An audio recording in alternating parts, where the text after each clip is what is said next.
अस्सलाम वालेकुम everyone. So in this video we are going to do primary sclerosis cholangitis. ठीक है, अब प्राइमरी स्क्लेरोसिस कोलिंजाइटिस जैसे कि नेम से इंडिकेट हो रहा है, कोलिंजाइटिस मतलब कि आपके जो बाइल डक्ट्स होते हैं उसमें आपकी इन्फ्लेमेशन है। ठीक है, अब इन्फ्लेमेशन की वजह से क्या हुआ है, स्क्लेरोसिस हुई है। स्क्लेरोसिस मतलब कि फाइब्रोसिस हुई है, हार्डनिंग वगैरह हुई है। ठीक है, अच्छा जी, अब मैंने आपको बता दिया है कि इसमें inflammation and fibrosis of intra और एक्स्ट्रा हेपेटिक बाइल डक्ट होती है। ठीक है, इंट्रा और एक्स्ट्रा हेपेटिक बाइल डक्ट की इन्फ्लेमेशन एंड फाइब्रोसिस होती है। ठीक है, अब सिर्फ ये नहीं है कि वो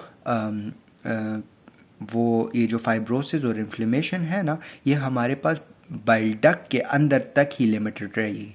it is not necessary, it can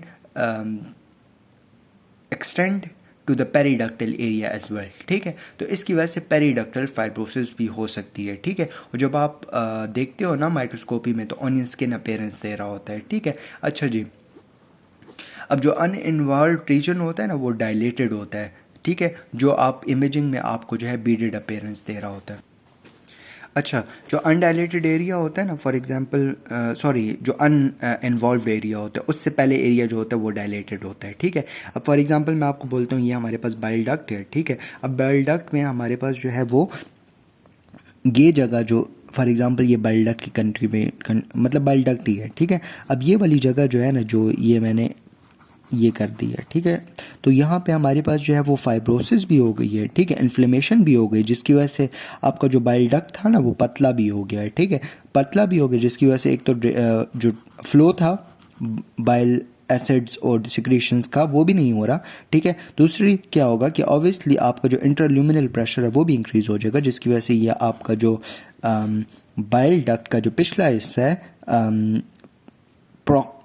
proximal to the area involved वो आपका डायलेटेड होगा। जो आपको जब इमेजिंग करोगे ना तो उसमें आपको बीडेड अपीयरेंस नज़र आएगी। ठीक है, तो एक हम लोगों ने बीडेड अपीयरेंस की बात कर दी है। ठीक है, एक हम लोगों ने ऑनियन रिंग अपीयरेंस की बात कर दी है। ठीक है, ऑनियन स्किन अपीयरेंस। ठीक है, अच्छा जी, अब हम लोग आते हैं।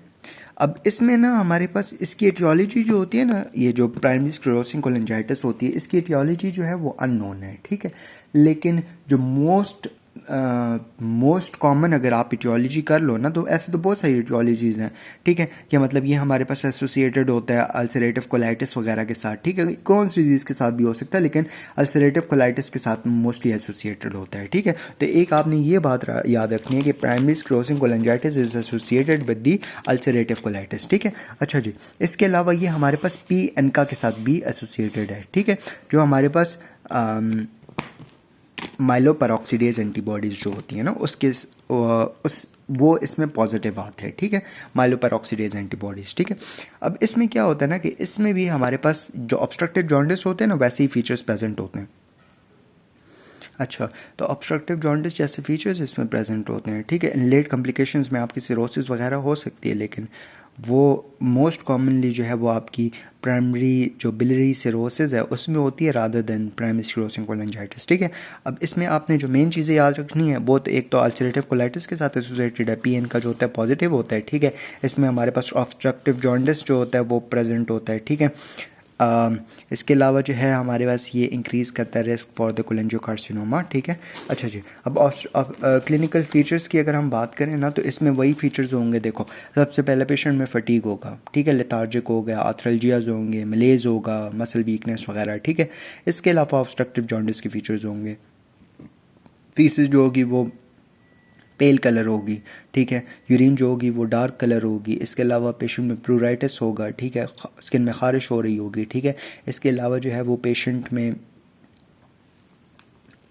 जो बाइल एसिड्स की वजह से बेसिकली हमारे पास जो एब्जॉर्प्शंस होती है ना फैट सॉल्युबल वाइटामिन्स की वो भी नहीं होगी। अल्टीमेटली पेशेंट में जो है वो फैट सॉल्युबल वाइटामिन्स की डेफिशिएंसी हो सकती है। ठीक है, अच्छा जी, अब इसकी इन्वेस्टिगेशंस की बात करते हैं। ठीक है, देखो, जब हम लोगों ने प्राइमरी बिलियरी सिरोसिस की बात की थी ना तो उसमें सिर्फ इंट्रापैटिक बाइल डक्ट इन्वॉल्व था। ठीक है, अब इसमें जो है इंट्रा प्लस एक्स्ट्रा इन्वॉल्व है। ठीक है, तो इसके लिए आपने एल जब करोगे उसमें भी हमने एल किया था। ठीक है, उसमें हमारे पास बिलिरुबिन रेस था, LST AST ALT ये सारी चीज़ें रेस थी। ठीक है, और इवन ALP वगैरह भी रेस था, अल्कनन फॉस्फेटेस, लेकिन वो इतना ज़्यादा रेज नहीं था। अब इसमें जो है वो बहुत ज़्यादा रेस्ड होता है ALP। ठीक है, इसके अलावा बिलरुबिन वगैरह भी ज़्यादा है। एल्ब्यूमिन का लेवल जो है वो सीरम एल्ब्यूमिन का लेवल कम होता है, पीएन का जो होता है पॉजिटिव होता है, ठीक है। इसके अलावा आप एमआरसीपी और ईआरसीपी वगैरह भी करते हो इसके लिए, ठीक है।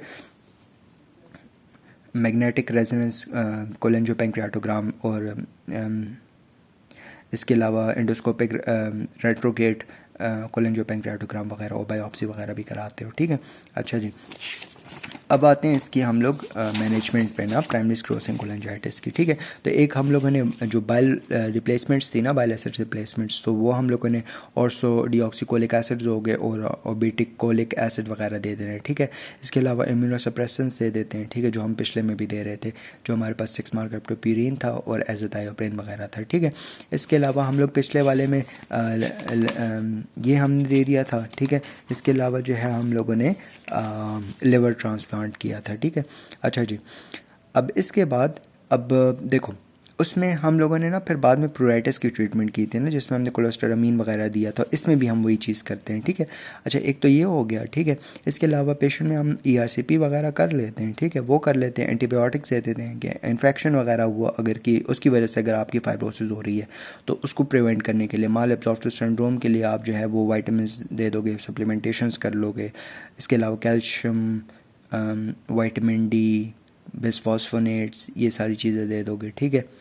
इसके अलावा लिवर ट्रांसप्लांट वगैरह आ जाता है, ठीक है। That's it, we are done with the primary sclerosis cholangitis. Thank you, जज़ाकल्लाह खैर।